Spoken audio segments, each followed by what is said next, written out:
Guys, हम सभी के मन में अपने भविष्य के बारे में जानने की बेचैनी तो जरूर होती है। पिछले 50 से 60 सालों में हमारी ये दुनिया काफी तरक्की कर चुकी है। जैसे अगर मैं कहूं कि हम अपने घर बैठे ही शॉपिंग कर सकते हैं, खाना ऑन ऑर्डर कर सकते हैं, और सिर्फ इतना ही नहीं, पूरी दुनिया की जानकारी हम अपने सेलफोन के जरिए घर बैठे ही ले सकते हैं।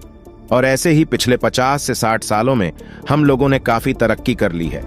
और जरा सोचिए, और आगे आने वाले 50-60 साल या 100 सालों में हम कितने तरक्की कर चुके होंगे।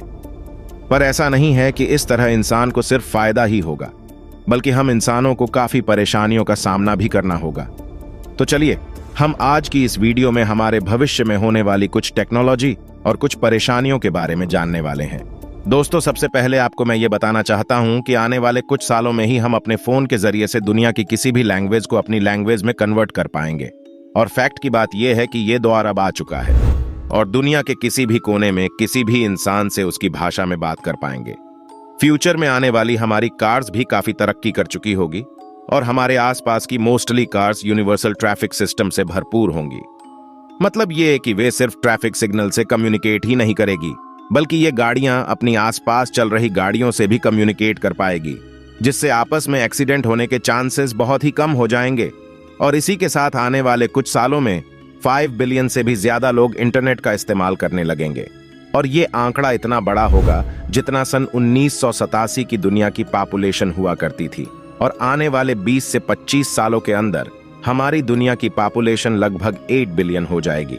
और इसी के साथ फ्यूचर में क्लीन बिल्डिंग का इन्वेंशन भी हो जाएगा, यानी बिल्डिंग के शीशे पर टाइटेनियम डाइऑक्साइड की परत चढ़ी हुई होगी, जिसकी हेल्प से बिल्डिंग पर जो धूल और डस्ट बैठ जाता है, वो ये बिल्डिंग इस ऑक्साइड की हेल्प से सूरज की रोशनी में खुद ही क्लीन कर पाएगी।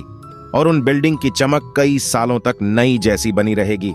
और सिर्फ इतना ही नहीं, इन टाइटेनियम डाइऑक्साइड का यूज हमारे कपड़ों में भी किया जाएगा, जिससे हमें कपड़े धोने की भी जरूरत नहीं होगी। और इस केमिकल की मदद से हमारे कपड़े कुछ देर धूप में रखने पर ही खुद ही क्लीन हो जाया करेंगे और कपड़ों से कुछ स्मेल भी नहीं आएगी और कपड़े बिल्कुल ऐसे हो जाएंगे जैसे कि हमारी मम्मी धोकर रखती है।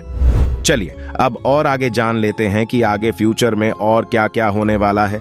दोस्तों, फ्यूचर में जल्द ही हम लोग इंसानों को मार्स पर भेजने में भी सक्सेसफुल हो जाएंगे और एक प्रोग्राम की शुरुआत होगी जिसको नाम दिया गया है ऑरोरा प्रोग्राम, जिसकी हेल्प से चांद, मंगल और पृथ्वी के आसपास तैरने वाले एस्टेरॉयड के बारे में ज्यादा से ज्यादा जानकारी हासिल करने में हेल्प होगी। इसी के साथ भविष्य में नैनो सुपर कंप्यूटर का यूज किया जाएगा, जिनका साइज लगभग एक शुगर क्यूब के दाने जितना होगा।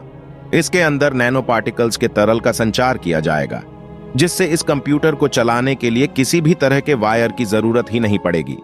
और साइंटिस्ट्स का यह भी मानना है कि साल 2075 तक हमारी धरती की जो ओजोन लेयर है, जो सूरज की खतरनाक अल्ट्रावायलेट किरणों को हम तक पहुंचने से रोकती है, पॉल्यूशन के कारण उसमें हो रहे बोर्स को भरकर फिर से पहले जैसी ही हो जाएगी, जिससे सूरज की अल्ट्रावायलेट किरणें धरती पर नहीं आ पाएगी और इससे हो रही बीमारियों से हमें फिर से बचाएगी। और करीब 21वीं सदी के अंत तक अमेजॉन रेन फॉरेस्ट का 83% हिस्सा खत्म हो जाएगा, जिससे धरती में काफी जगहों पर सूखा पड़ जाएगा। 21वीं सदी के अंत तक समुद्रों के नीचे चलने वाली ट्रेन्स के टनल्स का निर्माण हो जाएगा, जिससे मैग्नेटिक पावर्स के जरिए चलने वाली ट्रेन्स का निर्माण हो जाएगा, जिसकी स्पीड लगभग 4000 माइल प्रति घंटा की होगी, जिसके जरिए हम अमेरिका से यूरोप तक की दूरी 1 घंटे से भी कम समय में तय कर पाएंगे। साल 2100 के अंत तक अगर दुनिया में कोई देश सबसे ज्यादा तरक्की पर होगा तो वो है अंटार्कटिका। और ऐसा इसलिए होगा क्योंकि उस समय तक यहाँ की बर्फ पूरी तरह से पिघलने के बाद यहाँ की सूखी जमीन पर इंसान बस्ती बसाने लगेगा और ऊंची ऊंची इमारतें भी बनेगी। और इसी के साथ 2100 के अंत तक दुनिया की कई सारी भाषाएं लुप्त हो जाएगी। एक गणना के मुताबिक दुनिया में लगभग 7000 भाषाएं प्रचलित है, लेकिन आने वाले सालों में यह संख्या घटकर 3500 के आसपास हो जाएगी।